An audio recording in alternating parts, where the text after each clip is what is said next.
আমি কোনো ধর্ম নিয়ে পড়াশোনা করিনি, আর কোনো ধর্মে বিশ্বাসও করি না। এখানে আমার প্রশ্নটা হলো, আপনি কি বিশ্বাস করেন যে পৃথিবীতে অনেকগুলো ধর্ম আছে আর এই ধর্মগুলো থাকার প্রয়োজন আছে? কারণ আপনার লেকচারে আপনি নিজেই বলেছেন যে আল্লাহ সর্বশক্তিমান স্রষ্টা, পৃথিবীর সব মানুষকে তৈরি করেছেন পুরুষ এবং নারী হিসাবে, এবং তিনিই তাদের বিভক্ত করেছেন, ভাগ করেছেন বিভিন্ন ধর্মে, বিভিন্ন এলাকা ইত্যাদি ইত্যাদি, যাতে করে তারা নিজেদের মধ্যে যুদ্ধ না করে, বরং একে অন্যকে যাতে বুঝতে পারে। এখন আপনি কি আমাকে বুঝিয়ে বলবেন ক্রুসেডের উদ্দেশ্য কি ছিল? আর এটাও কি আমাকে বুঝিয়ে বলবেন, আপনি নিজেই যেটা বললেন যে হিন্দুইজম আর ইসলাম ধর্ম এই দুইটার মধ্যে পার্থক্যটা? আপনি আপনার লেকচারেই বললেন যে একটা হলো হিন্দুইজম আর অন্যটা হলো ইসলাম ধর্ম। আপনি কখনোই বলেননি যে হিন্দুইজম একটা ধর্ম।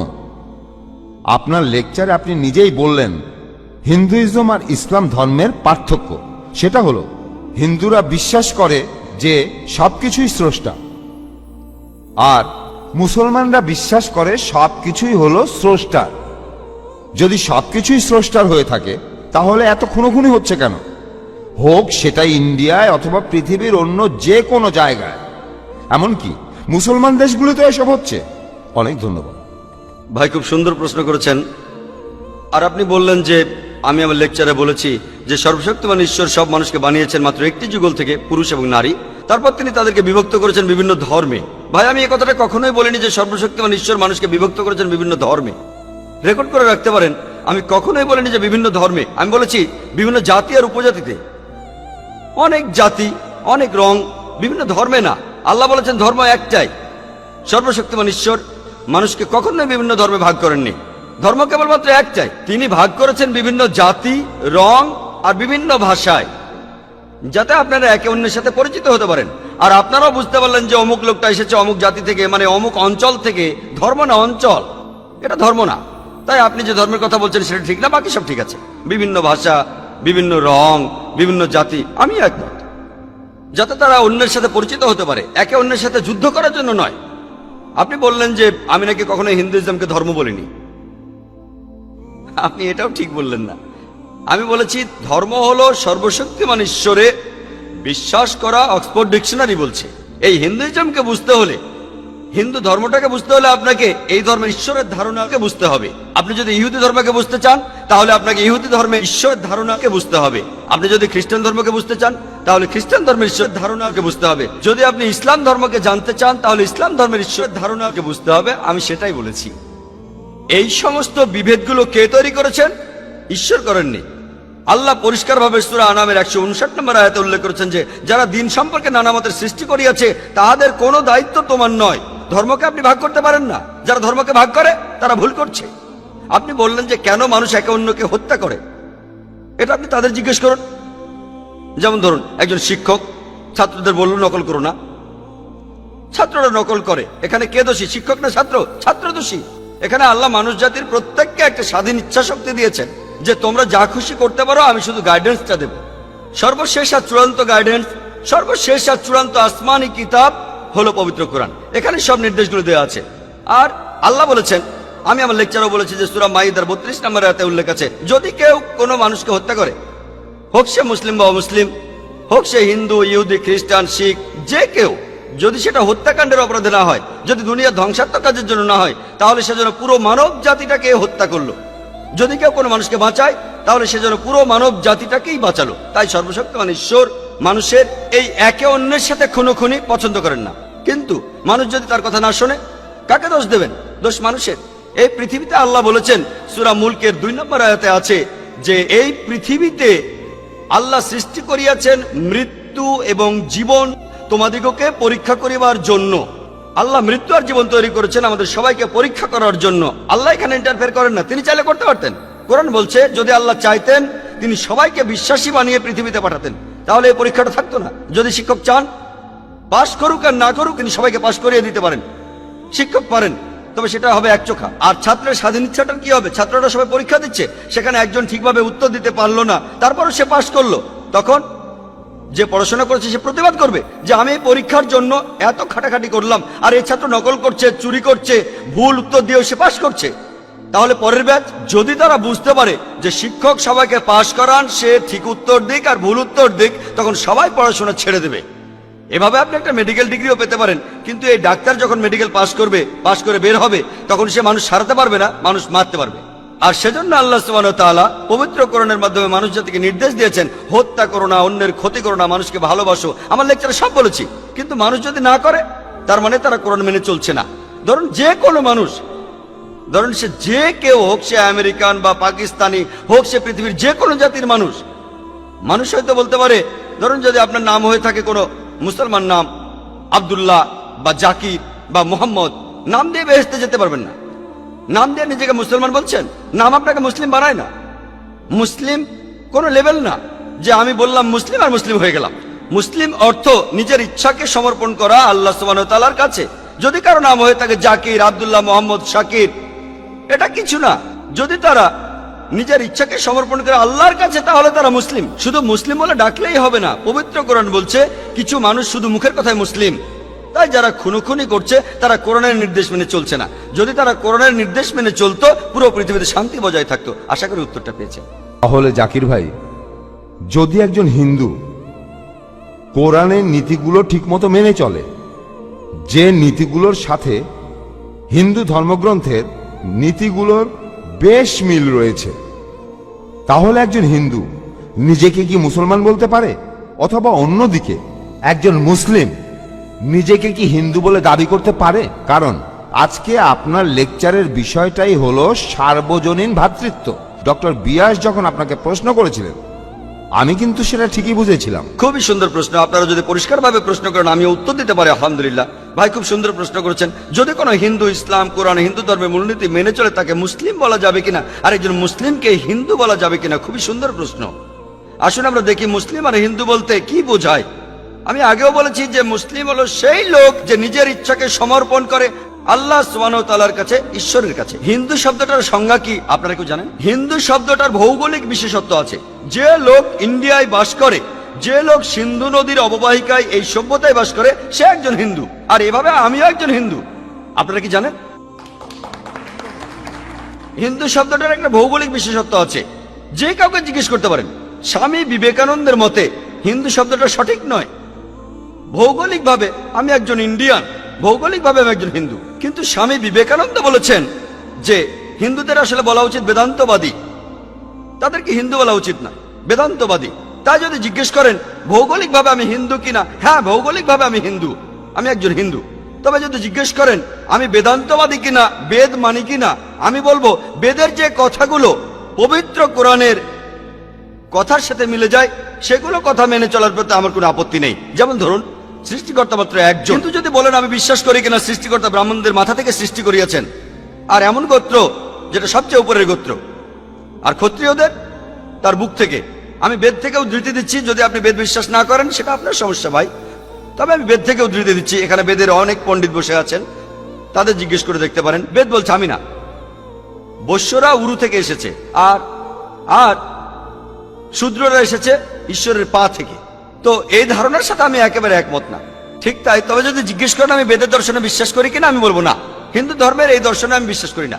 তাহলে আপনার কথায় যে ইন্ডিয়ায় থাকে সেই হিন্দু? হ্যাঁ, আপনি তাই বলবেন? আমরা ভৌগোলিকভাবে হিন্দু। খুব ভালো হ্যাঁ ভাই, আপনি ঠিকই আমরা বলেছেন। সবাই এখানে যে হিন্দু, লোক সবাই ইন্ডিয়ায় বাস হিন্দু। করে, সে একজন হিন্দু। একইভাবে যে লোক আমেরিকায় বাস করে, সে একজন আমেরিকান হবেই, সে একজন আমেরিকান।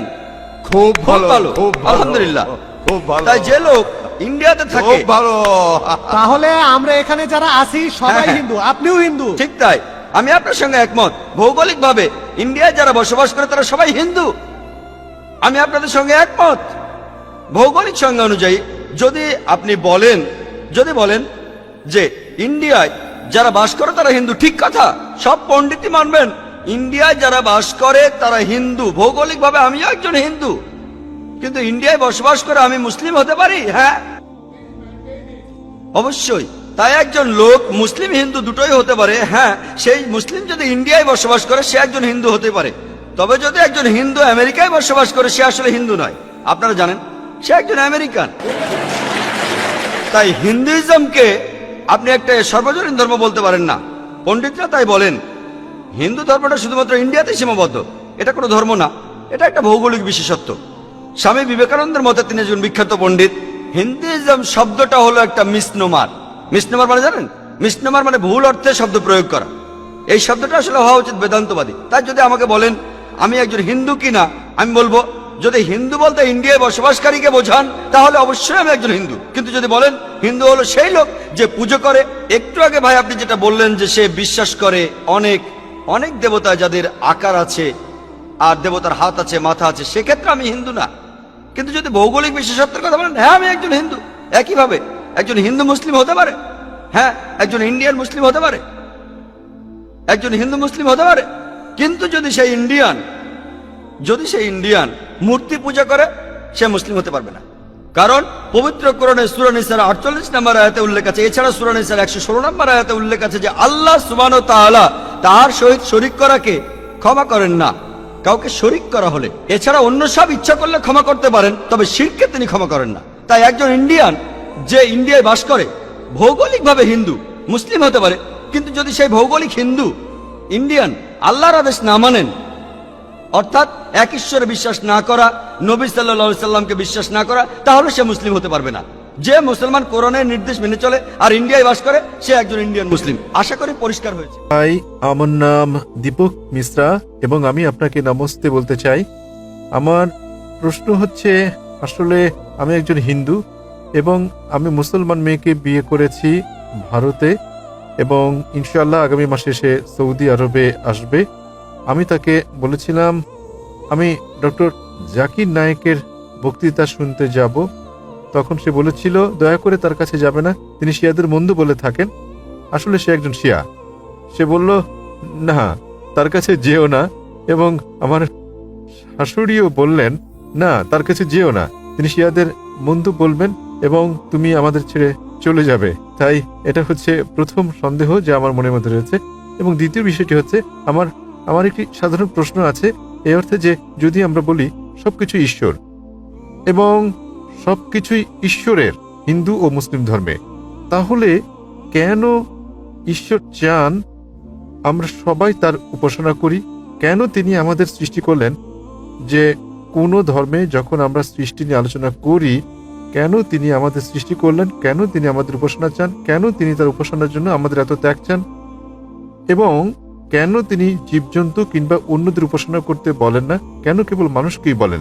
ধন্যবাদ। ভাই দুটো প্রশ্ন করেছেন। প্রশ্ন করার আগে তিনি আমাকে নমস্তে বলেছেন।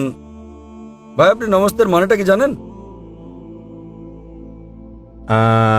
না। লোকে বলে হাই, এই হাই শব্দের মানে আসলে কি? আমি বলি আসসালামু আলাইকুম ওয়া রাহমাতুল্লাহি ওয়া বারাকাতুহু, মানে হচ্ছে আপনার উপর আল্লাহর শান্তি, রহমত ও করুণা বর্ষিত হোক। আপনি আমাকে বলেছেন নমস্তে, আমাকে জবাব দিতে হবে, ঠিক? এবং আমি জবাব না দিলে আপনি বলবেন কি ধরনের তিনি লোক, ঠিক? এখন আমি আপনাকে জিজ্ঞেস করি নমস্তে শব্দের মানে কি? দেখুন, আমার কাছে নমস্তের মানে হচ্ছে যেমন আমি আপনাকে হাই বলছি, যেমন আপনাকে বলছি আসসালামু আলাইকুম। তবে আপনার জন্য দয়া করে আমাকে মাফ করবেন যদি খারাপ ব্যবহার করে থেকে। যদি বলি যিনি আমাকে অপদস্থ করেছেন তিনি ভালো মানুষ, তাহলে কি বিশ্বাস করবেন? যদি আমি ওই শব্দটা জানতাম। যদি আমি বলি উল্লু, আপনি জানেন উল্লু কি? উল্লুর মানেটা হচ্ছে বাংলায় পেঁচা, ইংরেজি আউল মানে হচ্ছে জ্ঞানী ব্যক্তি, কিন্তু বাংলায় উল্লু মানে কি? উল্লু মানে বোকা। হ্যাঁ, বোকা। তাহলে ইংরেজরা ভাববে আমি আপনার প্রশংসা করছি, আপনাকে জ্ঞানী বলছি, কিন্তু আপনি জানেন আপনাকে আমি বোকা বলছি। আমি নমস্তের মানেটা জানি, সেজন্য এখনো জবাব দিইনি। আপনি মানেটা জানেন না, আপনি আমাকে নমস্তে বলেছেন, আমি অর্থ জানি তাই উত্তর দেইনি এখনো। নমস্তের মানে হচ্ছে সংস্কৃত ভাষার শব্দ ইধাম নামামে থেকে এটা এসেছে, মানে আমি আপনার কাছে নতজানু হই। আপনি কি আমার কাছে নতজানু হতে চান?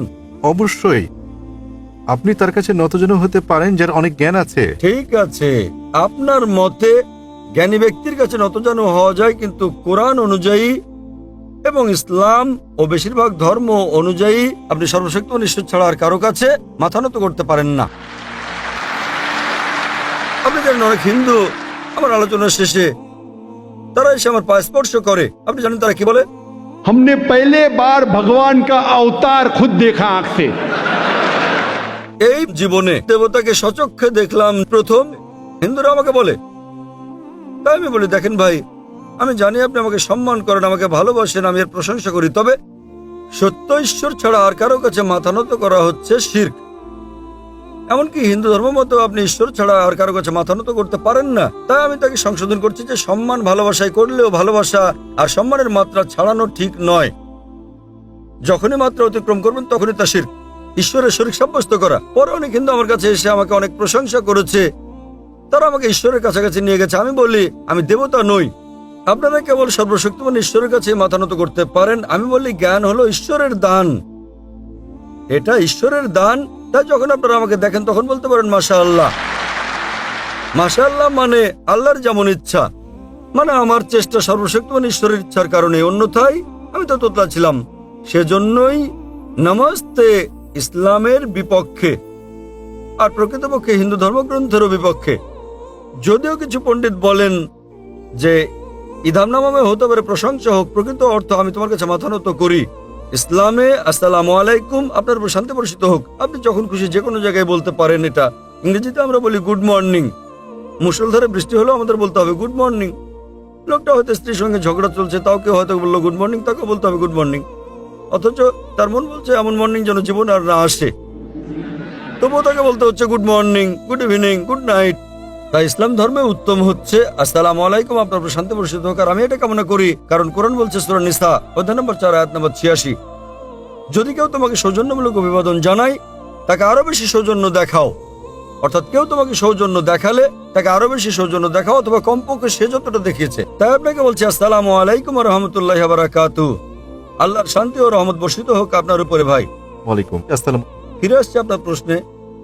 আপনার প্রথম প্রশ্ন ছিল, আপনি করেছেন যে আপনার হবু স্ত্রী না আপনার স্ত্রী? আমার স্ত্রী। তাহলে ইতিমধ্যে থেকে বিয়ে করেছেন, ফাইন। আপনার স্ত্রী আপনাকে আমার লেকচারে না আসতে বলেছেন কারণ আমি শিয়াদের বিরুদ্ধে, কিন্তু তবুও আপনি তার কথা শোনেননি। আপনি আমাকে অনেক পছন্দ করেন, আমি এর প্রশংসা করি, তবে আপনি কি জানেন কেন শিয়া শব্দটি কোনো জায়গায় নেই কোরআনে? দেখুন, শিয়া সুন্নি এসব কোরআনে নেই।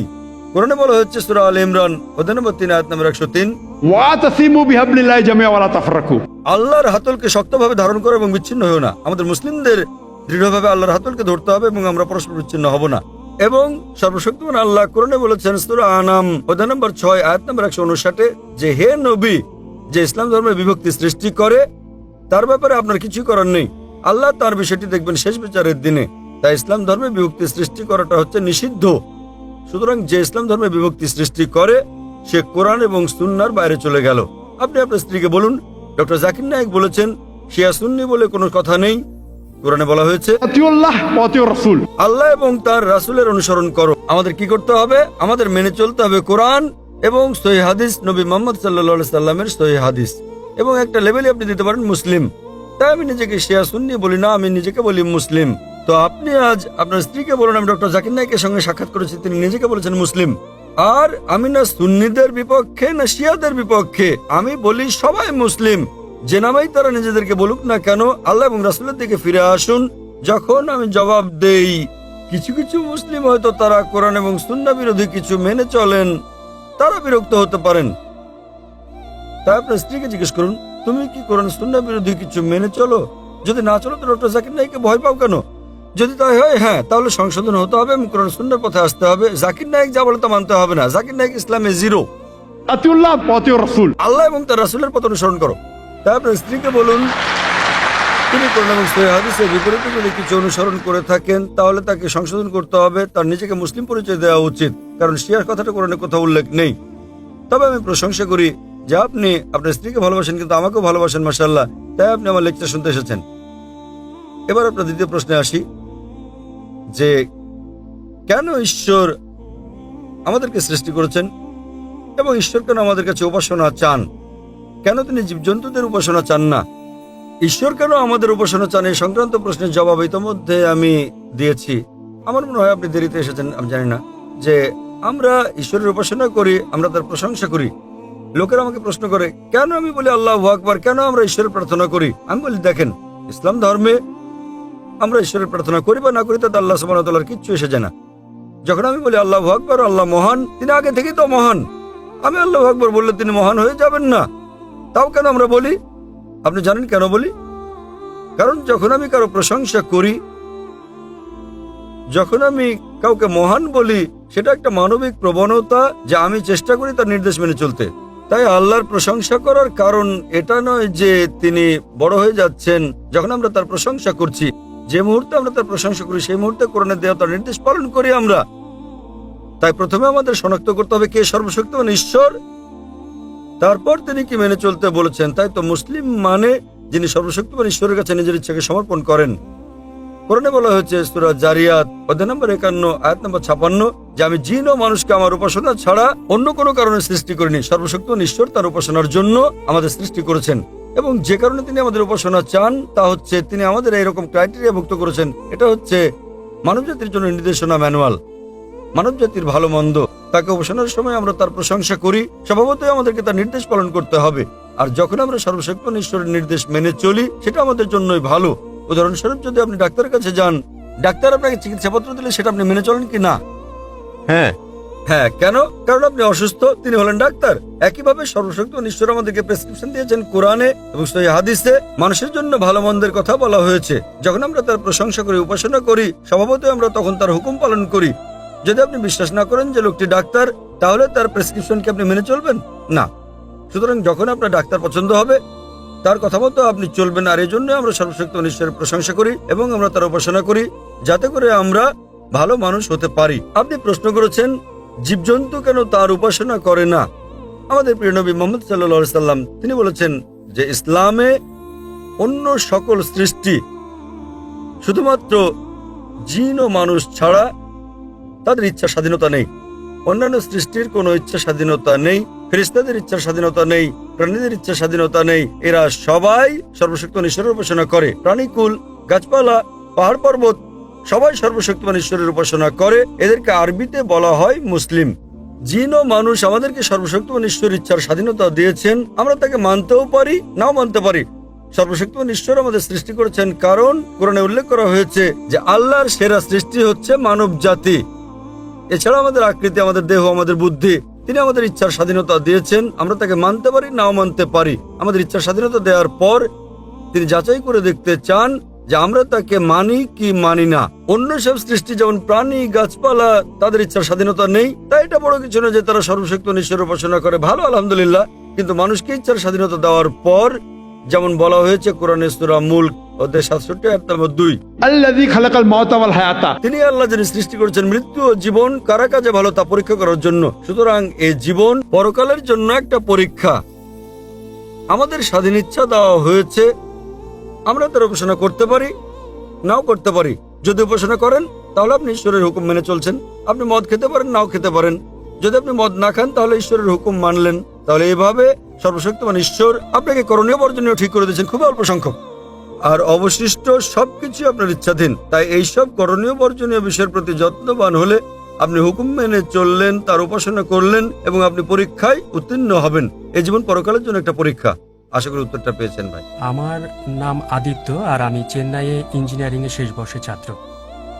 আর যদিও বা আমি হিন্দু, ইসলাম সম্পর্কে প্রশ্ন করছি আর জিজ্ঞাসা করছি কারণ জাকির নায়েক হচ্ছেন সবচেয়ে উপযুক্ত। যেমন আপনি লেকচারে অনেকবার বলেছেন যে পবিত্র কোরআন লেখা হয়েছে 1400 বছর আগে, আর মনে করা হয় সবচেয়ে সেরা এবং আল্লাহর দেয়া সর্বশেষ ওহী। তাই আমার দুটি প্রশ্ন। আল্লাহ সবকিছু জানেন, কেন তিনি সেরা গ্রন্থটি প্রথমেই দেননি প্রথম নবীকে, আর ঈশ্বর এত সময় নিলেন তার জ্ঞানের সেরাটা দিতে? আমার দ্বিতীয় প্রশ্ন এটার সাথে সম্পর্কিত, যদিও পবিত্র কোরআন লেখা হয়েছে 1400 বছর আগে আর মানুষ পৃথিবীতে বসবাস করছে হাজার হাজার বছর আগে, তাই কেন অতি দয়ালু আল্লাহ তাদের সেরা জ্ঞানটা দেন না যা আমাদের দিয়েছেন 1400 বছর আগে? ধন্যবাদ সবাইকে। ভাই আপনি প্রশ্ন করলেন খুবই প্রাসঙ্গিক প্রশ্ন, দুটো প্রশ্ন, একটা হচ্ছে আরেকটার উত্তর। আপনি বললেন যে কেন আল্লাহ সুবহানাহু ওয়া তাআলা এই চূড়ান্ত বার্তা দিলেন 1400 বছর আগে, প্রথম মানুষ থেকে কেন দেননি? আর দ্বিতীয় অংশ একই প্রশ্নের উত্তর, যে 1400 বছর আগে যে লোকজন ছিল তাদের ব্যাপারে কি হবে? তারা কোরআন থেকে বঞ্চিত। আল্লাহ যদি অতি দয়ালু, অতি মহান, অতি ক্ষমাশীল হন, তাহলে 1400 বছর আগের লোকজন কি বঞ্চিত হয়নি? খুবই ভালো প্রশ্ন করেছেন।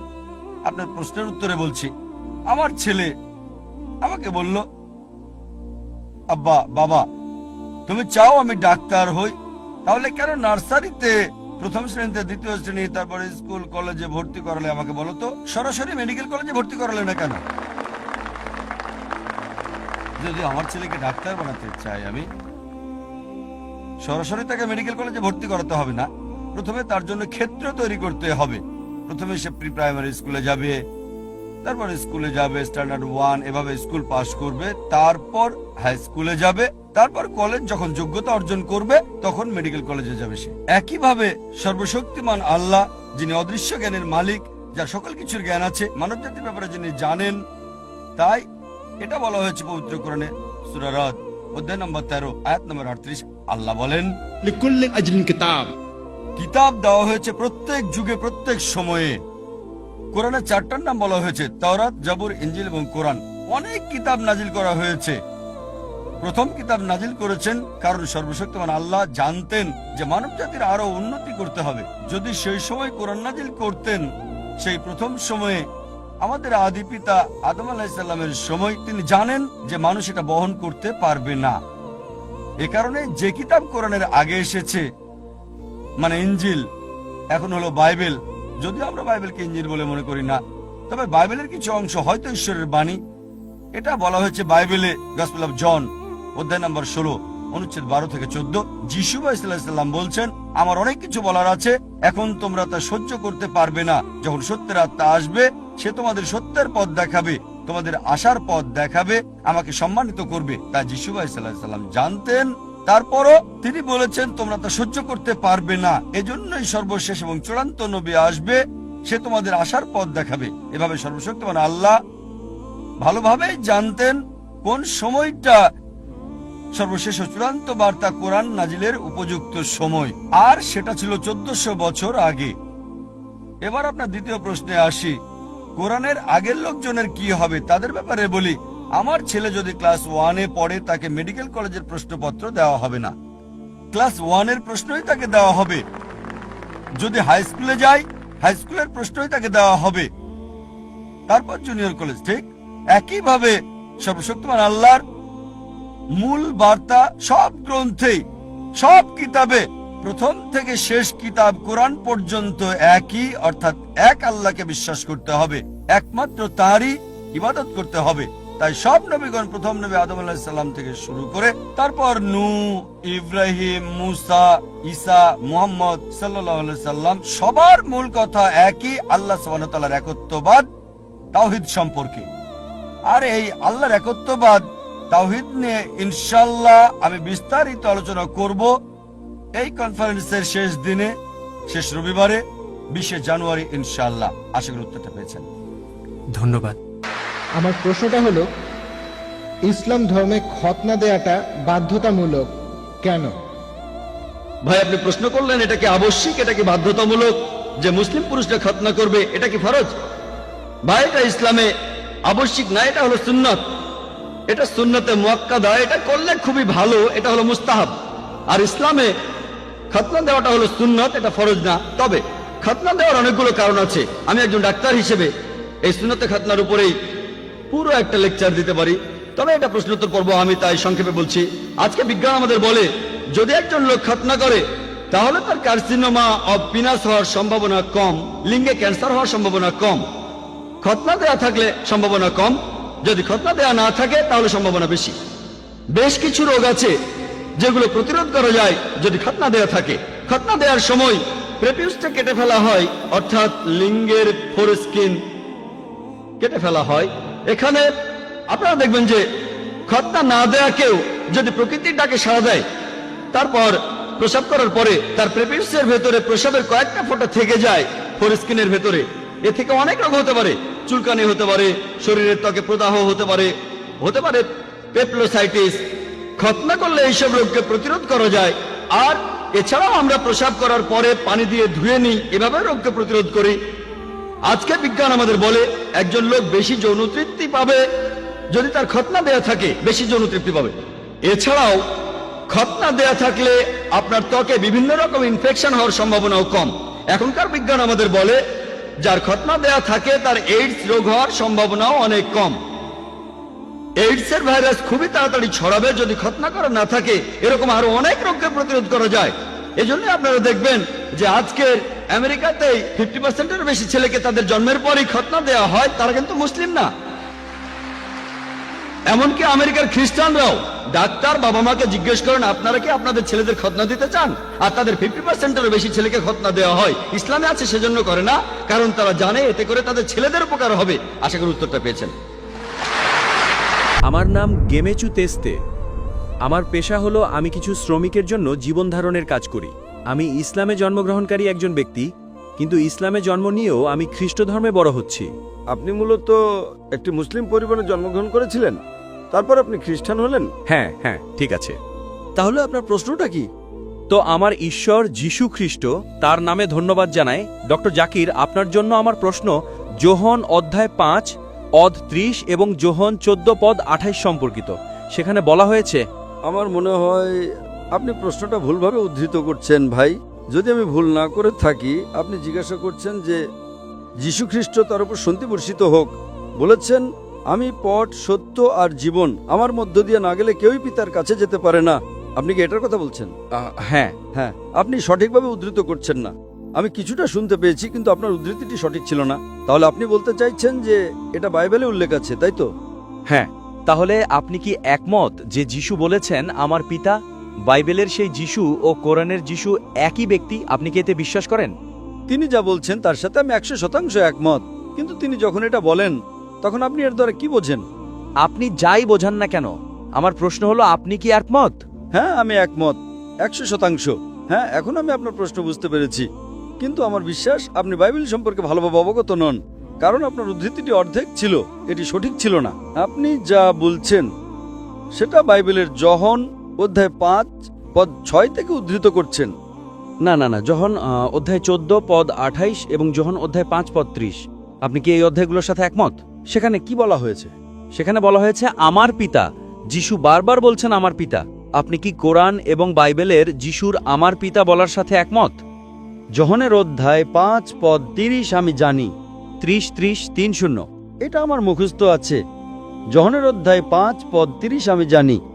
হ্যাঁ, সেখানে বলা হয়েছে আমি নিজে থেকে কিছুই করতে পারি না, আমি যেমন শুনি তেমনই বিচার করি, এবং আমার বিচার ন্যায্য, কারণ আমি নিজের ইচ্ছা নয় বরং আমার পিতার ইচ্ছা পূরণ করতে চাই। তো আপনি কি একমত? আমি এর সাথে একমত, কিন্তু আপনি আগে যা উদ্ধৃত করেছিলেন তা ভিন্ন ছিল। এখন আপনি অধ্যায় 5 পদ 30 উদ্ধৃত করছেন, কেন পরিবর্তন করছেন? অধ্যায় 5 পদ 30 আমার স্মৃতিতে আছে। আমি অবশ্যই একমত। যীশু খ্রিস্ট তার উপর শান্তি বর্ষিত হোক, যোহনের অধ্যায় 5 পদ 30 বলেছেন আমি নিজে থেকে কিছুই করতে পারি না। একমাত্র তিনি যিনি নিজে থেকে কিছুই করতে পারেন না, জিরো। আচ্ছা, আপনি একটু শুনতে পাবেন, তারপর উত্তর শুনুন। আপনি একটি প্রশ্ন করেছেন, এখন একটু উত্তর শুনুন। আপনি এখানে বিতর্ক করতে আসেননি, তাই তো? প্রশ্নোত্তর পর্বে আপনি একটি প্রশ্ন করেন আর চুপ করে থাকেন। আমি যেমন শুনি তেমনই বিচার করি, এবং আমার বিচার ন্যায্য, কারণ আমি নিজের ইচ্ছা নয় বরং আমার পিতার ইচ্ছা পূরণ করতে চাই। তো আপনি কি একমত? আমি এর সাথে একমত। তো আমার মতে যখন আমি বাইবেল পড়ি, যীশু খ্রিস্ট বলেছেন আমি নিজের থেকে কিছুই করতে পারি না, এটাকে আপনি বিশ্বাস করেন? হ্যাঁ, আমি 100% বিশ্বাস করি। তাহলে যদি আপনি বিশ্বাস করেন যিশুর একজন পিতা আছেন, কোরআনে, পুরো কোরআনে ঈশ্বর, আপনি যা বলছেন খ্রিস্ট ধর্মে পিতা হলেন ঈশ্বর, তাই না? তাহলে পুরো কোরআনে পিতা শব্দের কোনো উল্লেখ নেই। আপনারা তো আল্লাহকে আমার পিতা বলে ডাকেন না, তাই না? অবশ্যই আমরা ডাকি না। তাহলে এই ভিত্তিতে যিশু মুসলিম নন। যখন কেউ বলে আল্লাহ আমার পিতা, তখন সে ইসলাম থেকে বেরিয়ে যায়, তাই না? সঠিক। তাহলে আপনি কিভাবে বলেন যিশু, যিনি বারবার বলছেন আমার পিতা, অথচ আপনি তাকে প্রত্যাখ্যান করেন? ভাই, যীশু খ্রিস্ট তার উপর শান্তি বর্ষিত হোক, তিনি নবী মোহাম্মদের আগে এসেছিলেন। কারণ হলো, শুনুন, আমি সম্মানের সাথেই বলছি। ভাই, আপনি যদি ডিবেট করতে চান তাহলে হল বুক করুন। এটা প্রশ্নোত্তর পর্ব। আপনি কি ইংরেজি বোঝেন? প্রশ্নোত্তর পর্বে আপনি একটা প্রশ্ন করেন আর চুপ করে থাকেন। আচ্ছা, চুপ থাকলাম। আপনি একটা প্রশ্ন করেছেন, এখন চুপ করে থাকেন। আমি আপনাকে গুরুত্বপূর্ণ প্রশ্ন করেছি। আমি উত্তর দিচ্ছি, আপনি কি চুপ থাকবেন? এটা কোনো বিতর্ক সভা নয়। যদি আপনি বিতর্ক করতে চান তাহলে আফ্রিকার সবচেয়ে বিখ্যাত পাদ্রীকে ডাকেন, যিনি 30-40 হাজার মানুষ জোগাড় করতে পারবেন। আমি তার সাথে বিতর্ক করব। বুঝতে পেরেছেন? আপনি তো একজন বাচ্চা, আপনার সাথে বিতর্ক করে কি লাভ? আপনি আমাকে বলেছেন যে ইসলামে যে কেউ আল্লাহকে পিতা বললে সে ভুল। অবশ্যই এটা ভুল, কারণ পিতা সর্বশক্তিমান ঈশ্বরের কোনো গুণবাচক নাম নয়। ঠিক আছে? হ্যাঁ, কিন্তু এটা কোরআন নাজিল হওয়ার পরের বিধান। যীশুখ্রিস্ট কোরআন নাজিল হওয়ার আগে এসেছিলেন, তাই যীশুখ্রিস্টের জন্য যখন মোহাম্মদ সাল্লাল্লাহু আলাইহি ওয়াসাল্লাম আসেননি তখন তার মোহাম্মদের উপরে বিশ্বাস করার কোনো প্রশ্নই ছিল না। তিনি শুধু ভবিষ্যৎবাণী করেছিলেন। বুঝতে পেরেছেন? সুতরাং কোরআনের সমস্ত আইন কোরআন নাজিল হওয়ার পরে প্রযোজ্য। যীশুখ্রিস্ট কোরআন নাজিল হওয়ার আগে এসেছিলেন। আপনি কি বুঝতে পেরেছেন? সুতরাং যেহেতু যীশুখ্রিস্ট তার সময় আল্লাহর একজন রাসূল ছিলেন, তিনি যা প্রচার করেছিলেন তা সঠিক ছিল। কিন্তু আপনি যদি কোনো ভুল শিক্ষা পান তার সাথে আমরা একমত নই। তাই আমি বলছি যীশুখ্রিস্ট তার উপর শান্তি বর্ষিত হোক বাইবেলে বলেছেন, যদিও আমি পুরো বাইবেলকে ঈশ্বরের বাণী বলে মনে করি না, কিন্তু এই পদটি যোহনের অধ্যায় 5 পদ 30 আমি একমত যে এটা 100% সঠিক। তাহলে আপনি ইসলাম থেকে বহিষ্কৃত যদি আপনি বিশ্বাস করেন যে যিশু। এখন আপনি এখানে আমাকে ইসলাম শেখাতে এসেছেন, তাই তো? আপনি ইসলাম সম্পর্কে কি জানেন? আপনি ইসলাম সম্পর্কে কি জানেন? আমি তো ইসলামে জন্ম নেওয়া মানুষ। আপনি কি জানেন? আমি মুসলিম নই, আমি জানি না কিছু। যদি আপনি যিশুকে বিশ্বাস না করেন তাহলে ইসলাম থেকে বাইরে। না না না না, যদি আপনি যিশু খ্রিস্ট তারপর শান্তি বর্ষিত হোককে বিশ্বাস না করেন, আপনি ইসলাম থেকে বাইরে। কোরআনের আগে যারা এসেছিলেন তাদের আইন কানুন ভিন্ন ছিল। আল্লাহর সমস্ত নবী এক ঈশ্বরে বিশ্বাস করতেন। সেই সময় এমন কোনো নিয়ম ছিল না যে আপনি ঈশ্বরকে আল্লাহকে পিতা বলতে পারবেন না। যিশু খ্রিস্ট আল্লাহর একজন রাসূল ছিলেন। তাহলে আল্লাহর রাসূল ছিলেন তিনি বলছেন আমি নিজে থেকে কিছুই করতে পারি না, এর মানে তিনি শূন্য। তাহলে আল্লাহ কি পরিবর্তন করছেন?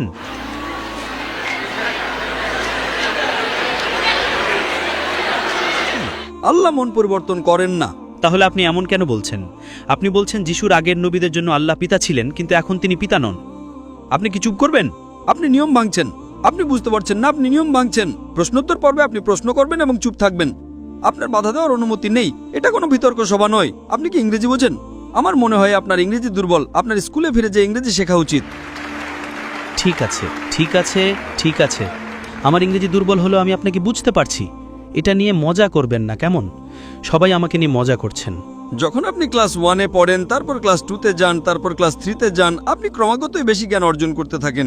এতে কোনো বৈপরীত্য নেই। আল্লাহর ক্ষেত্র বিষয়টা এমনই। আল্লাহ একে একে ওহী পাঠিয়েছেন। পরীক্ষার বিষয়বস্তু বদলাতে থাকে। আপনাকে কোন বিষয়ে পড়তে হবে তার উপরে নির্ভর করে।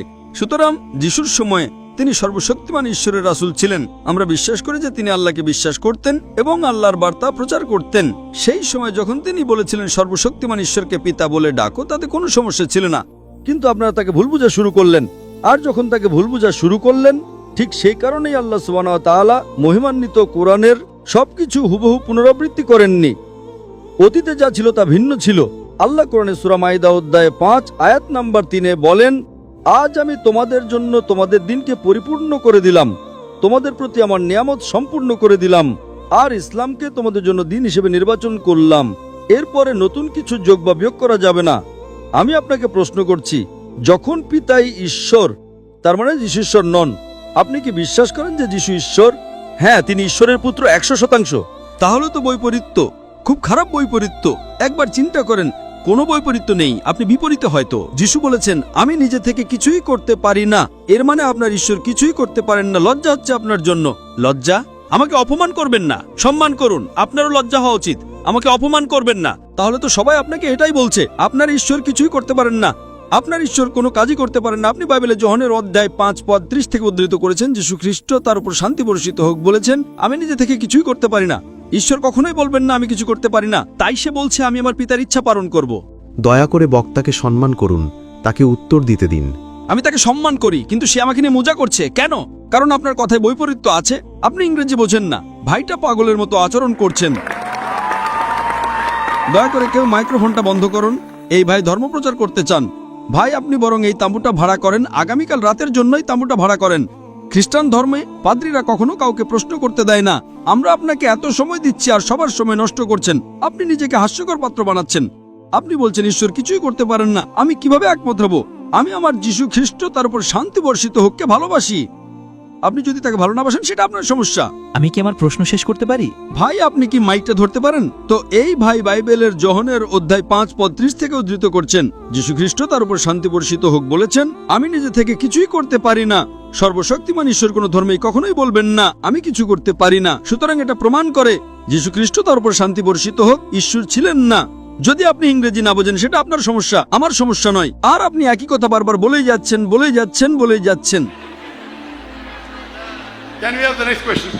আমি কনচেটা, আমি ইতালি থেকে এসেছি এবং আমি এখানে ইন্দোনেশিয়ায় ছোট বাচ্চাদের ইংরেজি শেখাতে এসেছি। আমি কোনো নির্দিষ্ট ধর্ম অনুসরণ করি না, আমি কোনো চার্চ বা কোনো ধর্মে বিশ্বাসী নই। তাই আমার প্রশ্ন হলো, আমি সবসময় দেখেছি যে বিভিন্ন ধর্মের মানুষ আমাকে তাদের ধর্ম সম্পর্কে জানাতে চেষ্টা করেছে, কিন্তু আমি সবসময় দেখেছি যে তারা বলতো আমার ধর্মই সেরা, আমার ধর্মই সেরা, এবং আমি এটা চাইনি। তাই আমি কোনো ধর্ম অনুসরণ না করার সিদ্ধান্ত নিয়েছি, কারণ আমি বিশ্বাস করি যে ধর্ম ছাড়াও আমি একজন ভালো মানুষ হতে পারি। আমার শৃঙ্খলা আছে, আমি অন্যের ভালো করতে পারি, কারোর ক্ষতি না করে একটা সুন্দর জীবনযাপন করতে পারি, কোনো কঠোর নিয়ম না মেনে। বোন, আপনি ইংরেজি ভাষার শিক্ষিকা তাই না? শুধু এখানে ইন্দোনেশিয়া একটা অভিজ্ঞতার জন্য। ইন্দোনেশিয়ায় এখন আমি যখন ইংরেজি বর্ণমালা শিখেছি, আমি জানি তার ক্রম হলো ABCD। না না না না, BAZYD। আপনি কি না মানবেন? না। কেন? আপনি তো বলবেন আমি সঠিক। এটা ঠিক না ভুল? ABCD ছাড়া কি ইংরেজি শেখার অন্য কোনো উপায় আছে? কারণ আপনি জানেন এর একটাই উপায়, শুধু একটাই। আপনি বলতে পারেন না ZADPL? আপনি কি বলতে পারেন? যদি 10 জন লোক এসে আপনাকে বলে চলুন ইংরেজিতে বর্ণমালা শিখি ZYAL, আপনি কি রাজি হবেন? আপনি কি বলবেন আমি সঠিক কিনা? কেন? কিন্তু আমি কি করে জানবো যে একজন অধার্মিক পটভূমি থেকে আসা মানুষ আপনার পথটাই সঠিক পথ? আপনি খুব ভালো ইংরেজি জানেন তাই না? আপনি আপনার ইংরেজি গান নিয়ে আত্মবিশ্বাসী। হ্যাঁ। আপনি কি 100% নিশ্চিত? আমি ইংরেজিতে পারদর্শী, কিন্তু আমার মাতৃভাষা ইতালিয়ান। কিন্তু আপনি জানেন যে ইংরেজি মানে ABCD, অন্য কোনো পথ নেই তাই না? 100% নিশ্চিত, কারণ আপনি ইংরেজি জানেন। আপনি ইংরেজিতে একজন বিশেষজ্ঞ। আপনি ইতালিয়ানও আরো ভালো বিশেষজ্ঞ হতে পারেন, কিন্তু আপনি ইংরেজিতে বিশেষজ্ঞ তাই না? ঠিক তেমনি ভাবে বোন, আমার পদ্ধতি ভিন্ন। আমি বলি আপনি আমাকে ইসলামের চেয়ে ভালো কোনো ধর্ম দেখান, আমি আজই তা গ্রহণ করব, কারণ আমি তুলনামূলক ধর্মতত্ত্বের একজন বিশেষজ্ঞ। আমি খ্রিস্টান ধর্ম, হিন্দু ধর্ম, বৌদ্ধ ধর্ম, ইসলাম, শিখ ধর্ম, পার্সি ধর্ম এবং আরো অনেক ধর্ম নিয়ে পড়াশোনা করেছি। তাই এখন আমি তুলনামূলক ধর্মতত্ত্বের একজন বিশেষজ্ঞ। আমি বলছি আপনি আমাকে এর চেয়ে ভালো কোনো ধর্ম দেখান, আমি আজই তা গ্রহণ করব। কিন্তু ধর্মহীনতা সম্পর্কে আপনার কি মত? ঠিক আছে, আপনি আমাকে ধর্মহীনতাকে ইসলামের চেয়ে ভালো প্রমাণ করে দেখান, আমি মেনে নেব। যে কোনো কিছু। আপনি নাস্তিকতাকে ইসলামের চেয়ে ভালো দেখান, আমি মেনে নেব। কমিউনিজম, সমাজতন্ত্র, যা খুশি ইসলামের চেয়ে ভালো প্রমাণ করুন, আমি গ্রহণ করব। যে কোনো কিছু, রাজনীতি বা অরাজনীতিক, আমাকে এর চেয়ে ভালো কিছু দেখান। কোরআনের চেয়ে ভালো কোনো নির্দেশনা গ্রন্থ, আমি তা গ্রহণ করব। না, পলিটিক্স নয়, যে কোনো কিছু, রাজনীতি হোক বা না হোক, আমাকে এর চেয়ে ভালো কিছু দেখান। কোরআনের চেয়ে ভালো কোনো পথ প্রদর্শক গ্রন্থ দেখান, আমি তা গ্রহণ করব। আমি অন্যদের মতো নই, আমি ভিন্ন, কারণ আমি তুলনামূলক ধর্মতত্ত্বের একজন বিশেষজ্ঞ। আপনি কি আমার কথা বুঝতে পারছেন বোন? আপনি শুধু ইংরেজি এবং ইটালিয়ান ভাষায় বিশেষজ্ঞ, আর আমি তুলনামূলক ধর্মতত্ত্বে বিশেষজ্ঞ। এটা আমার বিশেষজ্ঞত্ব। তাহলে আমার কি এটা বলার অধিকার আছে কি না? কিন্তু ধর্ম ছাড়া একটা জীবন সম্পর্কে আপনার কি মত? হ্যাঁ, আমি জানি এটা একটা বিতর্কিত প্রশ্ন, কিন্তু আমি জানতে চাই। আমি আমার জীবনকে এইভাবেই দেখি। ধর্ম ছাড়া জীবন হলো রাডার ছাড়া সমুদ্রে পাড়ি দেওয়া। আপনি জানেন, আপনি রাডার ছাড়া সমুদ্রে নৌকো চালাচ্ছেন, কোনো জিপিএস নেই, স্যাটেলাইট নেই, আর আপনি নৌকা নিয়ে বসে চলেছেন যে কোনো দিকে। আপনি কি উত্তরটা পেয়েছেন? আমি বুঝতে পারছি। হ্যাঁ, আপনি বুঝতে পারছেন। তাই এখন আপনাকে আপনার রাডার বেছে নিতে হবে। আমাকে একটা ধর্ম বেছে নিতে হবে? আপনাকে বেস্ট পথ প্রদর্শক বেছে নিতে হবে। ধরেন আপনি অসুস্থ, আপনাকে ডাক্তারের কাছে যেতে হবে তাই না? নাকি আপনি বলবেন না না আমি নিজেই চিকিৎসা শিখে নেব? আপনি কি তা করতে পারবেন? হ্যাঁ, আপনি গুগল করে কিছু উত্তর পেতে পারেন, কিন্তু সব উত্তর কি পাবেন? Chat GPT? চ্যাট জিপিটি কি আপনার অপারেশন করবে? যদি আপনি চ্যাট জিপিটিকে জিজ্ঞেস করেন আপনার হার্টের সমস্যা হয়, না না না না, সে উত্তর দেবে একজন ডক্টরের কাছে যান। চ্যাট জিপিটিকে জিজ্ঞেস করেন কোন ধর্ম সবচেয়ে বৈধ যুক্তিকার বৈজ্ঞানিক, এখানে উত্তর আছে। আপনি কি চ্যাট জিপিটিতে বিশ্বাস করেন? আপনি আটকে গেছেন বোন। তাই আমি বলছি এটা আমার এক্সপার্টিজ এরিয়া। আপনার মতো মানুষের সাথে কথা বলে আমার বিশেষজ্ঞত্ব। এটা আমার বিশেষজ্ঞত্ব। আপনি অসুস্থ হলে ডক্টরের কাছে যান, তাই তো? আমি তো নিজেকে অসুস্থ মনে করি না। আমি বলছি না যে আপনি অসুস্থ। না, মানে আমি মনে করি না যে আমি রাডার হারিয়ে ফেলেছি। আমি মনে করি না যে এখন আমার কোনো রাডারের প্রয়োজন আছে। তাই আপনি অসুস্থ হলে ডাক্তারের কাছে যান না, তাই তো? অবশ্যই যাই। ও, তার মানে অসুস্থ হলে আপনার রাডার দরকার না, কিন্তু ধর্মীয়ভাবে বলতে গেলে আমি নিজেকে পথভ্রষ্ট মনে করি না। কারণ আপনি জানেনই না যে আপনি কি হারাচ্ছেন। আপনি তখনই বুঝবেন যে কিছু হারিয়েছেন যখন জানবেন যে আপনার কি হারানোর ছিল। যদি আপনি না জানেন যে কি হারাচ্ছেন তাহলে কিভাবে বুঝবেন, তাই না? দেখেন যে ব্যক্তি অজ্ঞ, সে খুব সুখী কিনা। সে ইংরেজি জানে না, কিছুই জানে না, সে খুব সুখী, ঠিক না ভুল? আপনি জানেন না যে আপনি কি হারাচ্ছেন। আমি যে আনন্দ পেয়েছি আমি নিশ্চিত যে আপনি তা পাননি। হ্যাঁ, আমাকে শিখতে হবে। কারণ আপনি জানেন না, যে ইংরেজি জানে না সে বোঝে না ইংরেজি কি। আপনি ফলের স্বাদ চাখাননি, তাই না? এজন্যই আপনার জন্য আমার দুঃখ হচ্ছে বোন, আপনার জন্য আমার দুঃখ হচ্ছে বোন। না, তবে আমি বৌদ্ধ ধর্মের চিন্তাভাবনার প্রতি বেশি বিশ্বাসী। যেমন আপনার শরীর একটি মন্দির, যেমন ঈশ্বরী আপনি, যেমন আপনাকে। ও, বৌদ্ধ ধর্ম। আচ্ছা, বুদ্ধের শিক্ষা কি? আমি জানি না, আমি তো পড়িনি, দয়া করে বলুন। তাহলে এখন বৌদ্ধ ধর্ম সম্পর্কে কথা বলছেন আর আপনি জানেন না বৌদ্ধ ধর্ম কি? আমি বিশেষজ্ঞ নই, কিন্তু আমি কিছু বই পড়েছি এবং সেখানে বলা হয়েছে যে বুদ্ধই আসলে আপনার মধ্যে আছেন। মানে আপনি নিজের উপর কাজ করে একটা ভালো জীবন পেতে পারেন এবং অন্যের সাথে ভালো ব্যবহার করতে পারেন, আর সেটাই যথেষ্ট। তাই নিজের উপর কাজ করাই আসল। একথা কে বলেছে? এটা তো বৌদ্ধ ধর্মের শিক্ষা নয়। হয়তো এটা তার একটা অংশ, কিন্তু মূল শিক্ষা নয়। বুদ্ধ 4টা মহান সত্যে বিশ্বাস করতেন। 1 নাম্বার, এই পৃথিবীতে দুঃখ এবং কষ্ট আছে। বুদ্ধের প্রথম মহান সত্য ছিল যে এই পৃথিবীতে দুঃখ এবং কষ্ট আছে। 2 নাম্বার, এই দুঃখের কারণ হলো আসক্তি বা আকাঙ্ক্ষা। 3 নাম্বার, দুঃখ দূর করতে হলে আকাঙ্ক্ষা দূর করতে হবে। এবং 4 নাম্বার, আকাঙ্ক্ষা দূর করার জন্য অষ্টাঙ্গিক মার্গ অনুসরণ করতে হবে। এটাই গৌতম বুদ্ধের শিক্ষা। আপনি কি ইসলামের কোনো বই পড়েছেন? না। আপনি কি কোরআন পড়েছেন? আমি পড়ব। আচ্ছা, আপনি কি আমার জন্য একটা কাজ করতে পারেন? আপনি কি কোরআনের ইংরেজি অনুবাদটা পড়ছেন না কেন? দয়া করে একটা খোলা মন নিয়ে কোরআনের ইংরেজি অনুবাদটা পড়ুন। হ্যাঁ, খোলা মন নিয়েই পড়ব। কোনো রাডার ছাড়াই পড়েন, সমস্যা নেই। একটা খোলা মন নিয়ে পড়েন। পারলে ভুল খোঁজার চেষ্টা করেন, কোনো সমস্যা নেই। আপনি যত বেশি ভুল বের করার চেষ্টা করবেন আমি তত খুশি হব। যখন আপনি কোরআন পড়বেন তখন একটা বিশ্লেষণী মন নিয়েও পড়বেন। কোরআনে ভুল খুঁজে বের করার চেষ্টা করেন, কোনো সমস্যা নেই। কোরআন নিজেই চ্যালেঞ্জ করে যে এর মধ্যে কোনো ভুল বের করা সম্ভব নয়। তাই আপনি ভুল খোঁজার চেষ্টা করেন। হয়তো আপনার কিছু ভুল মনে হতে পারে, তখন আপনি আমাকে জিজ্ঞেস করতে পারেন, আর আমি আপনাকে বলবো সেটা ভুল কিনা। কারণ এটাই আমার এক্সপার্টিজের জায়গা। তাই আপনি যে ভাষায় বোঝেন সেই ভাষায় কোরআন পড়ুন, ইটালীয় বা ইংরেজি। ইংরেজি ভালো হবে। আমি আপনাকে আব্দুল্লাহ ইউসুফ আলীর অনুবাদটা পড়তে অনুরোধ করছি। আমি আয়োজকদের অনুরোধ করব যদি তারা বোনকে একটা কপি ঘম্পি দিতে পারেন। আপনি কি এতে সই করে দেবেন? ইনশাআল্লাহ আমি সাইন করে দেব। ধন্যবাদ। অনুষ্ঠানের শেষে আমি আয়োজকদের অনুরোধ করব যদি আব্দুল্লাহ ইউসুফ আলীর ইংরেজি অনুবাদটা পাওয়া যায়, ইনশাআল্লাহ। যদি না পাওয়া যায় আপনি আপনার ঠিকানা ভলেন্টিয়ারদের কাছে দিয়ে যেতে পারেন, আমরা পাঠিয়ে দেব। যদি এখন পাওয়া যায় আমরা এখনই আপনাকে দেবো, ইনশাআল্লাহ। ঠিক আছে বোন, আপনি এটা পড়ুন এবং আমি আল্লাহর কাছে প্রার্থনা করি যেন তিনি আপনাকে সঠিক পথ দেখান। আপনাকে অনেক ধন্যবাদ। আপনাকেও স্বাগতম বোন। আসসালামু আলাইকুম, আমার নাম সাবিনা। আমাকে ক্ষমা করবেন, আমার ভাইয়ের স্বেচ্ছা প্রণোদিত প্রশ্নগুলো স্পষ্ট করতে চাই। আমার একটি বন্ধু আছে নাস্তিক। স্রষ্টার অস্তিত্ব বিষয়ে আমাদের মধ্যে বিতর্কের শেষে তার কিছু আপত্তি আছে, সে কিছু আপত্তি করেছে।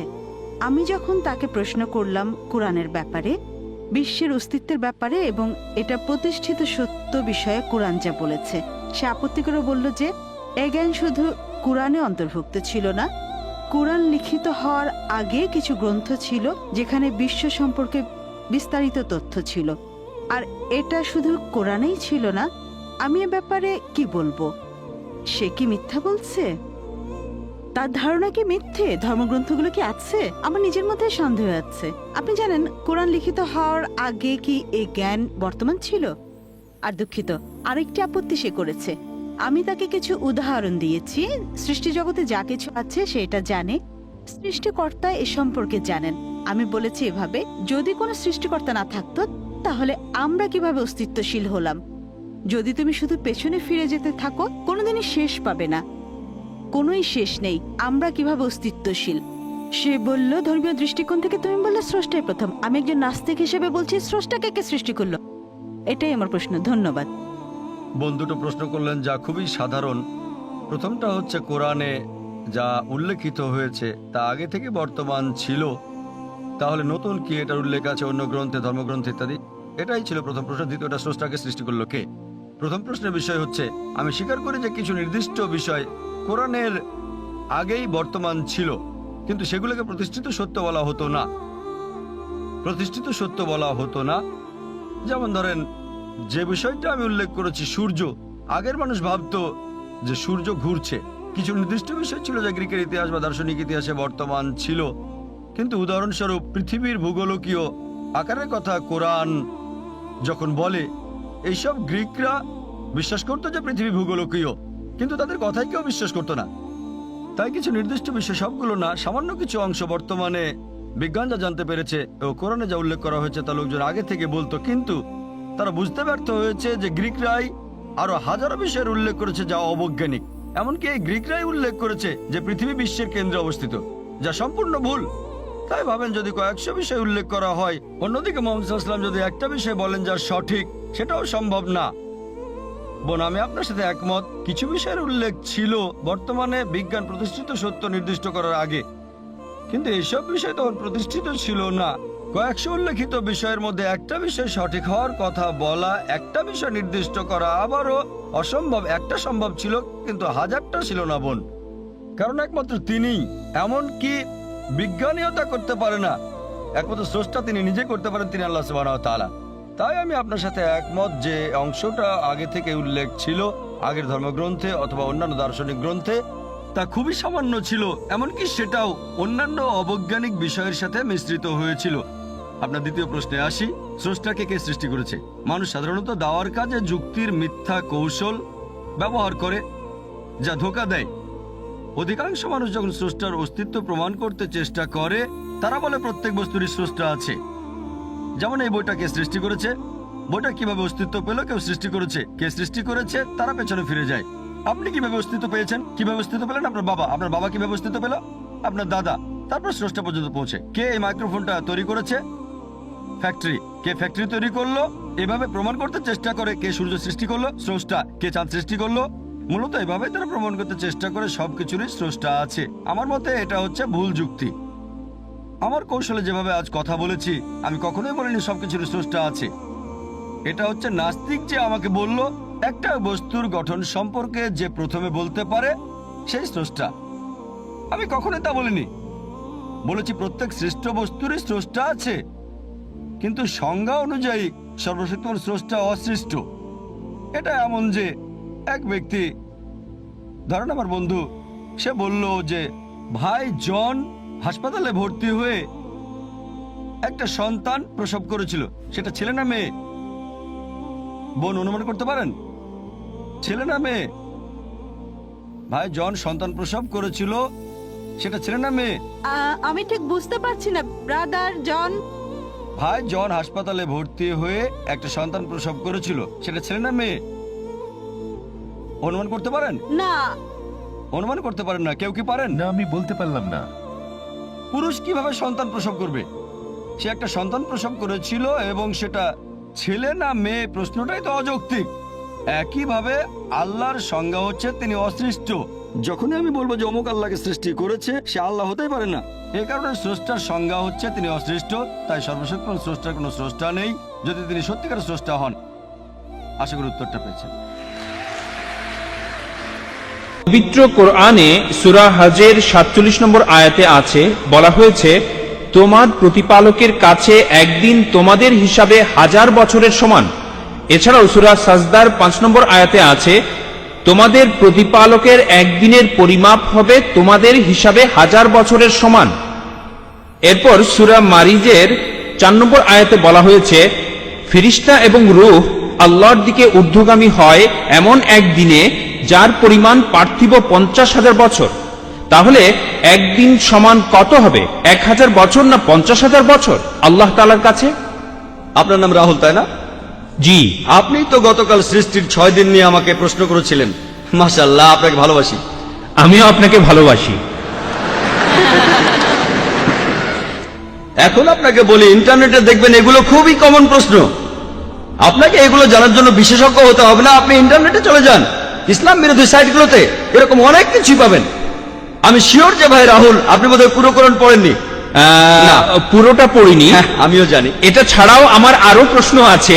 আমি আরো কিছু প্রশ্ন করতে চাই, তবে আগে এটার উত্তরটা জানতে চাই। তাহলে দেখছেন, আপনি যদি সত্যটা জানতে চান, প্রথমে আপনাকে আসল উৎসটা পড়ে দেখতে হবে। যদি খ্রিস্টান ধর্মকে জানতে চাই আর খ্রিস্টান বিরোধী বইগুলো পড়ি, তাহলে আমি এক পেশে হয়ে যাব। তাই আমি আপনাকে অনুরোধ করছি, প্রথমে ভালো সাইটগুলো দেখেন, পবিত্র কোরআন পড়েন, তারপর 2টো না 200টা প্রশ্ন করেন আমাকে, ইনশাআল্লাহ আমি উত্তর দেব। অবশ্যই এখনো উত্তর দেব। ওকে। তবে আমি দাওয়ার কাজে নিয়োজিত, এটা বুঝি যে লোকে ইসলাম বিরোধী সাইটগুলো দেখে, প্রথমে সেখানে নেগেটিভ পয়েন্টগুলো দেখে মেনে নিয়ে ইসলামের বিরুদ্ধে চলে যায়। ইসলাম সম্পর্কে জানতে হলে ভালো সাইটগুলোতে যান, এমন সাইটে যাবেন না যেমন অ্যানসারিং ইসলাম। এখানে আমি একটা কথা বলি, আপনার উত্তরটা দিচ্ছি, সমস্যা নেই। না না, যেটা আমি বলছি, আমি আসলে আধা ঘন্টা ধরে ইসলাম সম্পর্কে ভালো কথা বলতে পারলাম। আমি এখানে একেবারেই নিরপেক্ষ। আমি উত্তরটা দিচ্ছি, এটা নতুন প্রশ্ন না, এটা নতুন না। এই প্রশ্নের উত্তর অনেক আগে দিয়েছি আমি সবকিছু রেফারেন্স দিতে পারি। মাশাআল্লাহ ভাই, আপনি প্রশ্ন করলেন যে কোরআনে 2টো জায়গায় আল্লাহ বলেছেন একদিনের সমান হলো 1000 বছর। আরেক জায়গায় সূরা মারিজের 4 নম্বর আয়াতে উল্লেখ করা হয়েছে আল্লাহ তাআলার একদিনের সময়কাল হলো 50,000 বছর। এটা কি পরস্পর বিরোধী নয়? এক জায়গায় বলা হচ্ছে 1000 বছর, আরেক জায়গায় বলা হচ্ছে 50,000 বছর। আরবি ভাষায় এই শব্দটা হলো ইয়ম। এই শব্দটা হলো ইয়ম। ইয়ম। এখন ইয়ম এর 2টো অর্থ আছে। একটা অর্থ হলো দিন, দিন দিন 24 ঘন্টা একদিন। অন্য অর্থটা হচ্ছে একটা সময়কাল, একটা যুগ। এটা যে কোনো একটা সময়কাল হতে পারে। তাহলে ইয়মের একটা অর্থ হলো দিন, আরেকটা অর্থ হলো একটা সময়কাল। তাহলে যদি সঠিকভাবে কোরআন পড়েন, একটা আয়াত বলছে যে একদিন সবকিছু আল্লাহ সুবহানাহু ওয়া তাআলার কাছে উপরে চলে যাবে, যেদিনের পরিমাণ হবে 1000 বছর তোমাদের হিসেবে। একটা দিন, একটা সময়কাল, যেটা সময় হবে তোমাদের হিসেবে 1000 বছর। অন্য জায়গায় সূরা মারিজের 4 নম্বর আয়াতে উল্লেখ করা হয়েছে যে ফেরেশতাগণ যখন আল্লাহ তাআলার দিকে ঊর্ধ্বগামী হয়, এ সময় যে সময়টা লাগে একটা সময়কাল, যেটা পার্থিব 50,000 বছরের সমান। উদাহরণ হিসেবে আপনাকে বলি, ধরুন যদি আমি দুবাই থেকে আবুধাবি যেতে চাই, 1 ঘন্টা সময় লাগবে। আর যদি আমি দুবাই থেকে যাই ধরুন আমেরিকাতে, খুবই স্লো একটা প্লেনে, সময় লাগবে 50 ঘন্টা। দুবাই থেকে আবুধাবি যেতে আমার মোট সময় লাগবে 1 ঘন্টা। আর দুবাই থেকে নিউ ইয়র্ক যেতে আমার সময় লাগবে মোট 50 ঘন্টা। এটা পরস্পর বিরোধী কথা নয়, কারণ এই 2টো বিষয়ই আসলে আলাদা বিষয়। তাই আল্লাহ এক জায়গায় বলছেন একদিন সবকিছু তার কাছে চলে যাবে, সেটার সময় আলাদা। অন্য জায়গায় ফেরেশতাগণ তার কাছে যাবেন, সেটার সময়ও আলাদা। এটা পরস্পর বিরোধী নয়। এখানে বিষয় দুটো আলাদা, তাই সময়ের হিসেবটাও আলাদা। যদি অনুবাদ করেন দিন, 24 ঘন্টার দিন, তাহলে পরস্পর বিরোধী হবে। যদি অনুবাদ করেন এটা একটা সময়কাল, যেমন আল্লাহ বলেছেন তিনি এই বিশ্বজগৎ সৃষ্টি করেছেন মোট 6 দিনে, 6টি আয়ামে, এটা আসলে 24 ঘন্টার দিন নয়, তাহলে পরস্পর বিরোধী হবে। এই 6টা সময়কাল, 6টা যুগ, বিজ্ঞানীদেরও এ ব্যাপারে কোনো আপত্তি নেই। তাহলে এখানেও ইয়ামের অর্থ একটা সময়কাল। এই উত্তরগুলোর জন্য আমাদের ওয়েবসাইটে যেতে পারেন, irf.net, www.irf.net। ইনশাআল্লাহ বেশিরভাগ প্রশ্নের উত্তর সেখানে পাবেন। আশা করি উত্তরটা পেয়েছেন। স্যার, এখানে তাহলে 2টা হলো আলাদা জিনিস।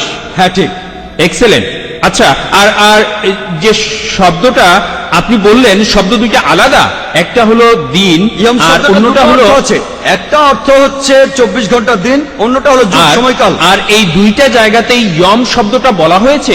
একই শব্দ আছে, একই শব্দ দিয়ে বোঝানো হচ্ছে একটা দিন বা যে 3টা আয়াত বলেছেন সবগুলোতে, সূরা হাজে আছে, সূরা মারিজে আছে। এছাড়াও যেখানে বলা আছে যে আল্লাহ পৃথিবী আর আকাশমণ্ডলী সৃষ্টি করেছেন 6 দিনে, এখানেও ইয়াম শব্দটাই।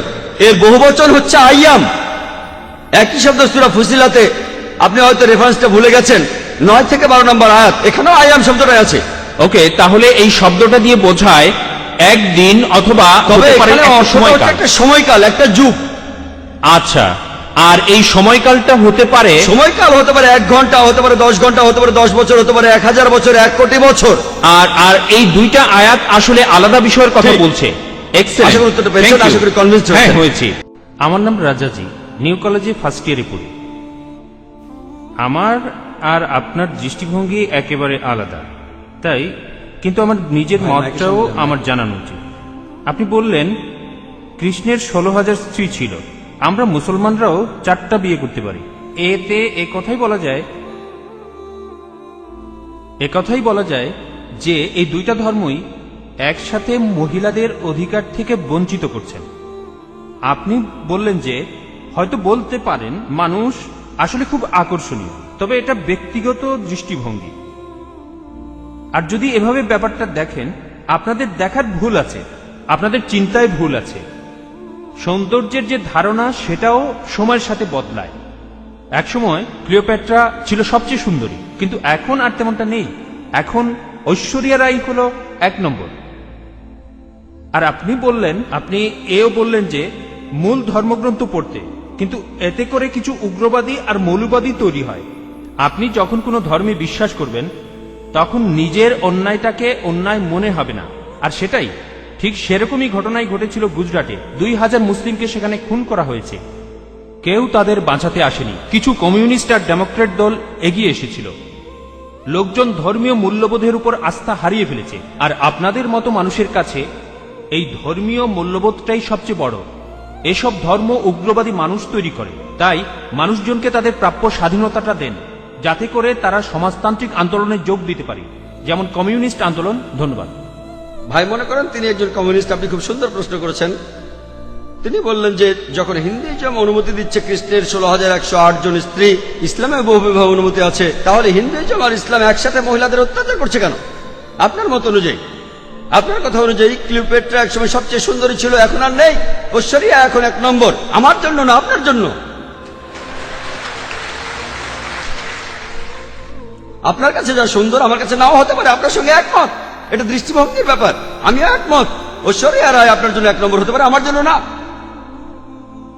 তাহলে বুঝতে পারছেন এক এক জায়গার নিয়ম হচ্ছে এক এক রকম। আমি উদাহরণ দিয়েছি, আমেরিকায় যেটা ভদ্রতা সেটা এখানে অভদ্রতা, আমেরিকায় যেটা অভদ্রতা সেটা এখানে ভদ্রতা। এটাকে ঠিক করবে? আপনার কথা মানলাম। আপনি যদি ভাবেন একাধিক স্ত্রীর অর্থ মহিলাদের অত্যাচার করা, তাহলে লক্ষ লক্ষ মহিলাদের দায়িত্ব কে নেবে? আপনি? তাদের কে দেখবে? আপনার কমিউনিস্ট আন্দোলন দেখবে? আল্লাহ মানুষ জাতির সমস্যার সমাধান দিয়েছেন এই পবিত্র কোরআনে। সেই সমাধানটা আপনি হজম করতে পারছেন না। আমি আপনাকে একটা প্রশ্ন করছি, বর্তমানে পুরুষের চাইতে মহিলা কয়েক লক্ষ জন বেশি। কে তাদের দায়িত্ব নেবে? কে? যদি প্রত্যেক মাসে তাদের সাহায্য করেন, সেই সাহায্যটাই আসলে যথেষ্ট নয়। পুরুষ আর মহিলার প্রাকৃতিক নিয়মের কিছু জৈবিক চাহিদা থাকে। আল্লাহ কোরআনে বলছেন, সূরা রুমের 21 নম্বর আয়াতে উল্লেখ আছে, আল্লাহ তোমাদের হৃদয়ে ভালোবাসা আর দয়া সৃষ্টি করেছেন। আমি একজন ডাক্তার, একজন ডাক্তার হিসেবে বলছি, একজন মহিলা সারা জীবন কুমারী থাকতে পারে না, পারে না। এটা অসম্ভব। আপনি এখন কি করবেন? এদের কি হবে? এরা পতিত হবে। আপনার কমিউনিস্ট এদের কি করতে পারবে? এর সমাধান কি? কোনো সমাধান নেই। আল্লাহ আমাদের এই সমস্যার সমাধান দিয়েছেন, সেই সমাধানটা হজম করতে পারছেন না। তাহলে এখানে সমস্যাটা হলো সমাধান পছন্দ হচ্ছে না, আপনি সমাধান দেন। এর চাইতে ভালো সমাধান কি দিতে পারেন? ইসলামে একাধিক বিয়ে করাটা আবশ্যিক নয়, 4টা বিয়ে করা আবশ্যিক নয়। আমি এমন কোন ইন্ডিয়ান মুসলিমকে চিনি না যার 4টা স্ত্রী, কাউকে চিনি না। অন্যান্য কিছু বিদেশি মুসলিম আছেন। আপনাকে বুঝতে হবে ভাই, এটাই হলো সমাধান। সব পুরুষই একাধিক বিয়ে করতে পারে না, সবাই করতে পারে না। তবে কিছু মানুষ স্ত্রীদের সুবিচার করতে পারেন, আল্লাহ তাদের অনুমতি দিয়েছেন। তারা যদি সুবিচার করতে পারে, আপনার সমস্যা কোথায়? কোথায় মহিলাদের অত্যাচার করছি? আমরা তাদের সম্মান করছি। আপনি যে আমেরিকা তথাকথিত আধুনিক কালচারের কথা বলছেন, আর্ট কালচারের নামে তারা কি করছে? তারা মহিলাদের অসম্মান করছে। আপনি যে নারী স্বাধীনতার কথা বলছেন, সেটা আসলে স্বাধীনতার নামে শরীরকে শোষণ করছে, সম্মানের অবমাননা করছে আর আত্মাকে বঞ্চিত করছে। পশ্চিমা সমাজ আসলে মহিলাদের অধিকার দেওয়ার কথা বলে তাদের নামিয়ে দিচ্ছে উপপত্নীর স্তরে, রক্ষিতার স্তরে। তারা সমাজের প্রজাপতি, যারা আর্ট কালচারের পর্দার পেছনে থাকে। আর্ট আর কালচারের নামে ঐশ্বরিয়া রায়, সে আবার কে? মডেলিং, তাই তো? ঠিক না? এখানে আপনাকে সঠিকভাবে চিন্তা করতে হবে। আমরা মাকে বিক্রি করতে চাই না, আমরা বোনকে বিক্রি করতে চাই না। আপনি চাইলে তা করেন। একটা অ্যাডের কথা শুনেছিলাম, আগের লেকচারে আমি বলেছিলাম BMW। এক লোক বলছিল, খুব বিখ্যাত অ্যাড, BMW নাম শুনেছেন? খুব দামি গাড়ি, মার্সিডিজ বেঞ্চের সঙ্গে কম্পিটিশন করে। সেই অ্যাডে বিকিনি পরা একটা মেয়ে গাড়ির সামনে দাঁড়িয়ে আছে। এখনই চালানো শুরু করুন। মেয়েটাকে না গাড়িটাকে? আপনারা কি করছেন? কমিউনিজমের কথা বলে, মহিলাদের অধিকারের কথা বলে আপনাদের মা বোনকে বিক্রি করছেন, আপনাদের মা বোনকে বিক্রি করছেন। আমরা মুসলিমরা এটা করতে চাই না, আমরা এটা করতে চাই না।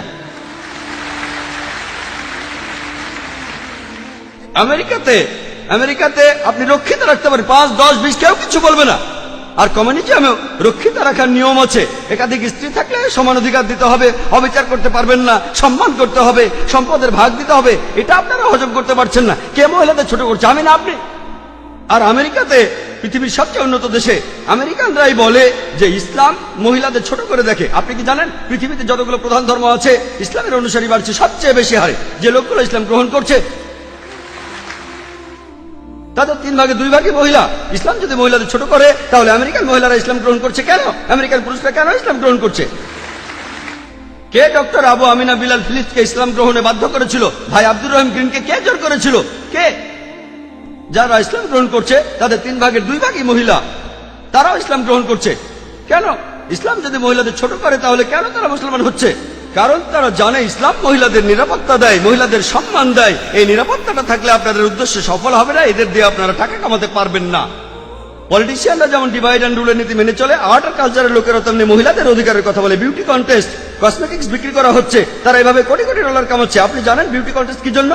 এই বিউটি কন্টেস্টের নামে তারা কোটি কোটি ডলার কামাচ্ছে। আর এরা যেহেতু কোটি কোটি ডলার কামাচ্ছে, অন্যান্য সব লোকজনও সেটা দেখছে। তাহলে বুঝলেন ভাই, আমরা আমাদের মা বোনদের লোকজনের সামনে সাজিয়ে দেখাতে চাই না। তাদের সম্মান করি, তাদের ভালোবাসি, তাদের শ্রদ্ধা করি, আমরা মহিলাদের ছোট করি না।